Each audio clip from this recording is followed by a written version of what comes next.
হালাল ভালোবাসার গল্প। আয়েশা আর ইয়াহিয়া ছোটবেলা থেকে একই মাদ্রাসায় পড়াশোনা করত।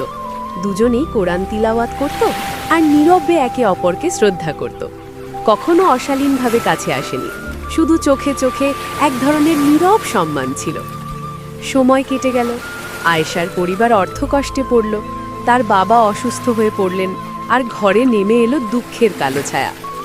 ইয়াহিয়া দূর থেকে সব দেখত, কিন্তু কখনো নিজেকে প্রকাশ করত না, শুধু দোয়া করত, হে আল্লাহ, আয়েশা ও তার পরিবারকে তুমি সাহায্য করো।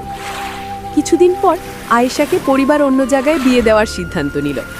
সে রাতে আয়েশা কান্না করে নামাজ পড়ল, আল্লাহ, তুমি জানো আমার হৃদয় কাকে চায়, কিন্তু আমি তোমার ইচ্ছাকে সবার উপরে মানি। যদি আমার জন্য ইয়াহিয়া ভালো হয় তবে তুমি তাকে আমার জন্য হালাল করো, আর যদি না হয় তবে আমার হৃদয়কে শান্ত করো। ইয়াহিয়াও একই দোয়া করল। তার বুক ভরেছিল কষ্টে, কিন্তু বিশ্বাস হারায়নি। দিন কেটে গেল, সেই বিয়ে নানা কারণে ভেঙে গেল। আয়েশার পরিবার ভীষণ কষ্ট পেলেও আল্লাহর রহমতে পরে তারা বুঝল যে এর মধ্যে কোনো কল্যাণ ছিল। অবশেষে কদিন পর ইয়াহিয়ার পরিবার এসে প্রস্তাব দিল। আয়েশা আর ইয়াহিয়ার বিয়ে হলো কোনো বাড়াবাড়ি ছাড়া, সাদামাটা ও সুন্নতি রীতি মেনে। দুজনের চোখ ভরা ছিল অশ্রু, কিন্তু এবার সেই অশ্রু ছিল শান্তির।